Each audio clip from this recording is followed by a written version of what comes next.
Bro, pasti sudah nggak sabar untuk dengerin pidato pertama Ketua Umum kita yang baru. Kita sambut dengan tepuk tangan yang meriah, Ketua Umum PSI. Bro. Pengamat ilmu politik Saidiman Ahmad, belak-belakan mengenai pergerakan putra bungsu Presiden Jokowi, Kaesang Pangarep usai didaulat menjadi Ketua Umum Partai Solidaritas Indonesia, PSI. Dikatakan Saidiman, setelah menjadi ketum, Kaesang langsung melakukan gerakan politik dengan kecepatan tinggi. Kaesang melakukan gerakan politik dengan kecepatan tingkat tinggi. Satset, sehari setelah dilantik, dia langsung memimpin rapat koordinasi jajaran petinggi partai, ujar Saidiman dalam cuitan Twitternya, tanggal 6 Oktober tahun 2023. Setelah itu, kata dia, Kaesang mulai bergerak menemui simpul-simpul relawan Jokowi, belusukan ke wilayah padat penduduk, bertemu petinggi organisasi masyarakat, dan berinisiatif membangun rekonsiliasi dengan PDI Perjuangan. Dia tidak hanya bertemu, tapi juga berusaha mencium tangan Puan Maharani, sebuah sikap santun yang populer di kalangan generasi Z ketika berhadapan dengan orang yang lebih tua. Saidiman menuturkan, teman-teman PSI yang dulunya bisa dibilang mencela ataupun merendahkan PDIP, saya dari PSI meminta maaf kepada Mbak Puan secara langsung dan teman-teman PDIP yang lainnya.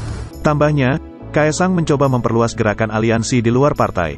Dia juga membangun konsolidasi internal sembari memperkuat branding PSI sebagai partai kaum muda. PSI yang sebelumnya terlihat dan terkesan agresif dan cenderung konfrontatif dengan lawan politik, coba dinetralkan dengan kembali pada narasi populer kaum muda. Politik kegembiraan, ucapnya. Lanjutnya, sejak hari pertama dilantik menjadi ketum partai, Kaesang menunjukkan itikat untuk membangun jembatan dengan aliansi-aliansi potensial. Sejak hari pertama dilantik, Kaesang telah menunjukkan itikat untuk membangun jembatan dengan aliansi-aliansi potensial. Lanjutnya, Saidiman melihat, langkah yang ditunjukkan Kaesang merupakan sebuah terobosan baru dalam dunia politik. Generasi pemilih yang lebih muda itu memiliki akses informasi yang lebih baik dan memiliki pergaulan yang lebih kosmopolit. Sambung dia. Karena itu, diceritakan Saidiman, mereka lebih terbuka, toleran, lebih objektif dalam menilai, dan cenderung tidak mau terkurung dalam pikiran konspiratif. Mereka bisa bergaul dengan siapa saja dan lebih adaptif menerima gagasan dari pihak lain. Tandasnya, Saidiman menganggap, gerakan yang diperlihatkan Kaesang berbeda dengan generasi yang lebih lama, misalnya generasi X atau bahkan sebagian milenial atau generasi Y.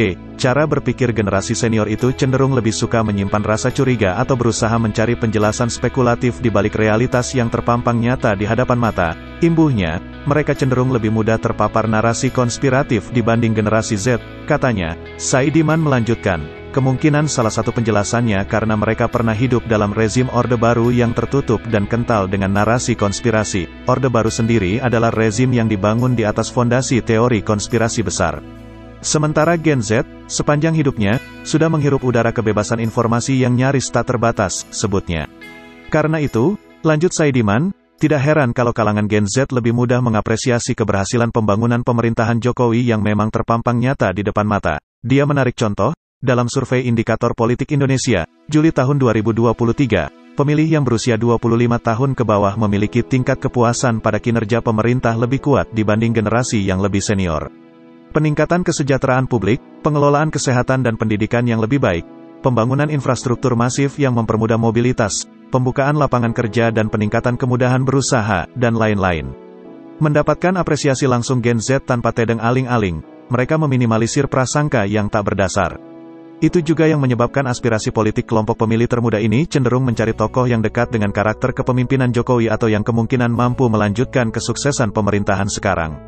Dalam survei tersebut, pemilih berusia 25 tahun ke bawah cenderung ke Ganjar dibanding ke Prabowo atau Anies, bebernya. Menurut Saidiman, kecenderungan pilihan tersebut konsisten dengan apresiasi mereka pada jalannya pemerintahan. Apa yang dilakukan Kaesang sekarang adalah upaya untuk memperkuat karakter Gen Z dalam tubuh PSI, generasi politik yang lebih mengedepankan keterbukaan, objektif, toleran, dan berpolitik dengan riang gembira, kuncinya.